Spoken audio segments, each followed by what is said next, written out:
welcome back, beautiful and amazing human beings, to the We Are Change News Show, where we keep you up to date with the latest news that is usually suppressed and kept away from you. Now, before we get into the latest story of what's really happening in North Korea, cars spying on you, and the new torturous CIA head, I wanted to address a question that was recently asked to me in the comment section of these videos, and the question keeps coming up: Luke, are you anti-American?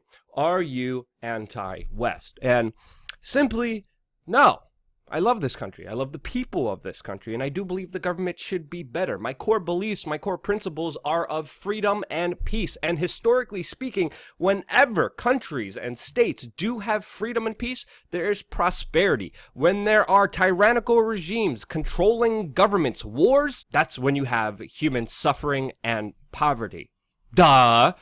And growing up in Poland, being predominantly raised by my grandparents, hearing their stories of surviving the Nazi occupation and also the communist occupation that happened afterwards, with a lot of my family members being murdered, tortured, imprisoned, robbed economically because of those far right and far left ideologies, you then really get an understanding how both of the left and right ideologies are ultimately pushing for the same thing, and that is more state power, that is more control, that is more war. And they only violate the core principles of human prosperity by violating freedom and peace. Also, traveling all around the world and seeing how other people live under different governments, especially in places like Zimbabwe, Somalia, and Venezuela that I've been to, you do get an understanding that the United States is one of the better places in the world to live. And it could only become better, not because of the government, but because of the people that inhabit this country, that are informed and empowered with what actually is happening with their tax dollars, and using their rights to the fullest potential, because if you don't use it, you lose it. And I believe right now we are at a very important turning point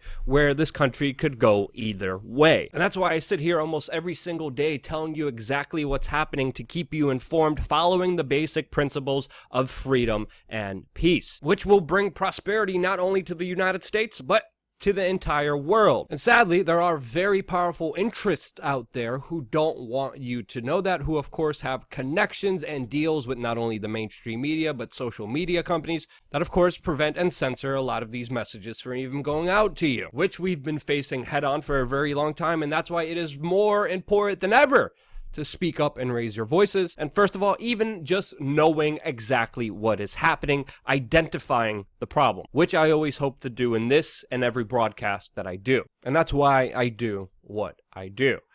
And now continuing on with the news. And today the attention is on North Korea, that just canceled their talks with South Korea and is even threatening with pulling out from the highly anticipated meeting with Donald Trump and Kim Jong-un. And this happened mainly for two reasons. Number one, being a joint U.S. military and South Korea military drill that of course would simulate an invasion of North Korea by the United States, which you already know if you've been watching this channel has been the main component to the North Korean peace deal. The North Koreans and the Chinese worked out a deal where they would have total peace, where they would denuclearize, where tensions would end between these countries only if the United States stopped the military drills that practiced the bombing of their country. They offered up this deal to Barack Obama, who turned it down, and they offered up this deal to Donald Trump, who also turned it down. It looks like Donald Trump agreed to this deal and now is backing out of it. And this is a major deal for the North Koreans, since there is still regime propaganda efforts to remind the public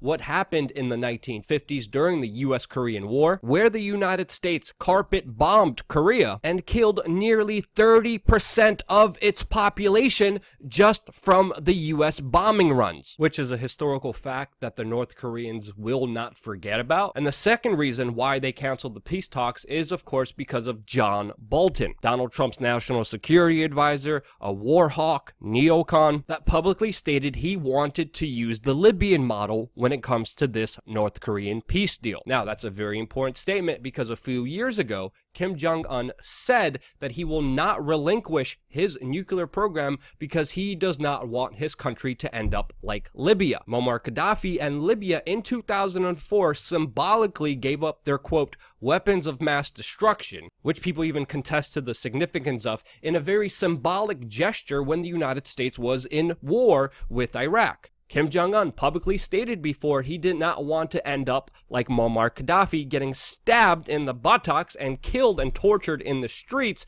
shortly after giving up their, quote, weapons. But John Bolton, who also was a big proponent in giving us the Iraq War and that disaster, who most likely knew about this, thought it would be a great idea to publicly state that the US is using the Libyan model for North Korea negotiations, which when I heard those statements weeks ago, I even publicly said that this will screw up the peace negotiations between North Korea and the United States, and it has. Now, North Korea is still a regime, and there is also a bigger play here geopolitically, especially when it comes to China. That, of course, is the main competitor against US hegemony in the world, and we get into that subject later on, but China is also responding with these new drills that ultimately have been compromising the peace deal by doing their own drills on a U.S. ally, Taiwan, in Asia, by conducting a very dangerous island encirclement war drill around Taiwan that will see bombers and fighter jets simulating attacks on Taiwan. This, of course, is a direct response to the U.S. war drills and is an escalation of more tensions between China and the United States. Shifting focus here for just a little bit, I want to get into the sanctions, not only on North Korea, not only on the new sanctions on Iran, but sanctions in general that the United States places on countries. Even in 1995, there was a UN report showing how sanctions on Iraq has been killing children, where the famous statement came from former Secretary of State Madeleine Albright under the Bill Clinton administration, who said that 500,000 children that have been dying because of these economic sanctions on Iraq by saying, quote, "We think the price is worth it." There's also major economic sanctions on Venezuela that has created a very dire situation in that country, along with the idiotic Venezuelan government moves. In North Korea right now, UNICEF even released a report saying that 60,000 North Korean children may starve because of sanctions that were levied against them, which again hurts ordinary people and hurts aid from even being delivered into that country. Now, contrary to popular belief, sanctions predominantly go after innocent civilians and affect them the most. Sanctions increase costs to consumers and businesses. People are unable to process goods. There's major economic loss through unemployment, production loss, and a reduction in the choice of goods and services that domestic consumers have, which of course increases the price of doing business for companies in that country, which mostly affects innocent civilians who are just born in that country. And it is predominantly economic warfare that is supposed to hurt common people so they rebel and overthrow their government. But if you look at current examples like the sanctions against North Korea, Venezuela, Iraq, and Iran, they have done the opposite of that and have emboldened regimes and their support for them. And the United States has even gone as far as to threaten action against China if they don't follow their sanctions against North Korea. As we also know, the United States just imposed new hard-hitting sanctions on Iran, which started right after the United States ended the Iran nuclear deal. And if you allow me just to be facetious here for just a little moment, it's hard to trust Donald Trump, who paid $130,000 to porn star Stormy Daniels to just have sex with her, to then tell me that the Iran nuclear deal was a bad deal. I'm sorry, but that's really bad judgment there. Now, I don't care about Stormy Daniels. These were two consenting adults, and sadly, more people know about that situation than what I'm describing to you and talking about in this video, which is pretty sad. But the second point I kind of have here, if the Iran nuclear deal was bad, which Donald Trump didn't state why was bad, why is he pursuing a similar deal with North Korea? Which I think is an important question to ask, especially with the peace talks in jeopardy now, which Donald Trump has responded to the news of by saying, we'll see to whether the North Korean summit will actually take place. Now, these bold actions by Donald Trump against North Korea and especially Iran have isolated a lot of U.S. allies, especially the ones in Europe who are saying that they're going their own separate way, pursuing divergent goals, and even going as far to launching an economic plan in order to rescue the Iran nuclear deal. A deal that may have Europe ditch the US dollar in payments for Iranian oil, which would be a huge blow against the US petrodollar and US hegemony, which allows the US dollar to have such significance in the world stage and also such power. Again, even if you're not a peacenik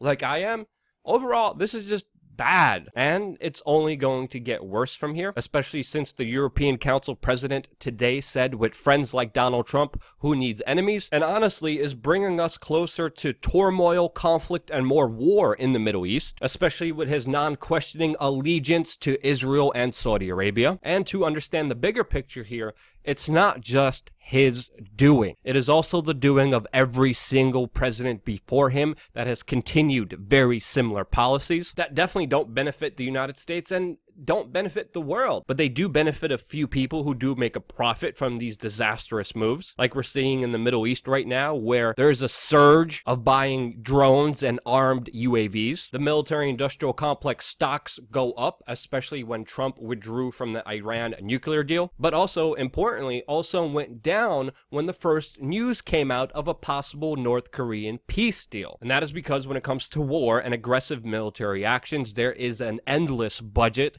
to even the tune of $21 trillion that the Pentagon can't even account for. And this is just an estimated number from 1998 to 2015, which of course is bankrupting our nation and bringing us on the brink of economic collapse, only for the benefit of the very few. And at the same time, getting rid of any freedom and peace.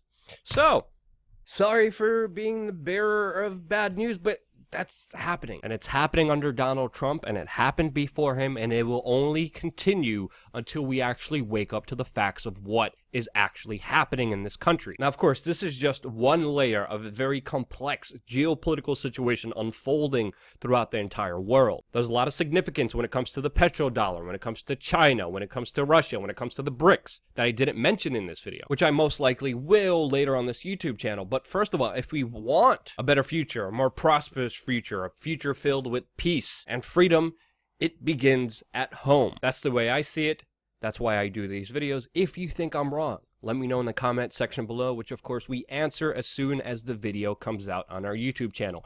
If you have a question about any of the information I used, all the sources to this video will be in our Steemit post, which of course will be posted in the comment section of this video, and my Twitter account, twitter.com/LukeWeAreChange. If you think this is important information, more important than Stormy Daniels, please share this video with your friends and family members. We are being suppressed more than ever on this platform, which of course also has connections to the military-industrial complex. Whoa, gee, what a surprise. Thank you, Alphabet, Google, and the new AI robotic drone program that you guys are working on together, of course with the Pentagon, and also with that, our finances have been severely limited. So any donations are greatly appreciated, and you could do that through wearechange.org/donate. And this is one of the reasons why I'm still able to be here. And that's why I love you guys. Thank you again so much for watching. Stay tuned for more.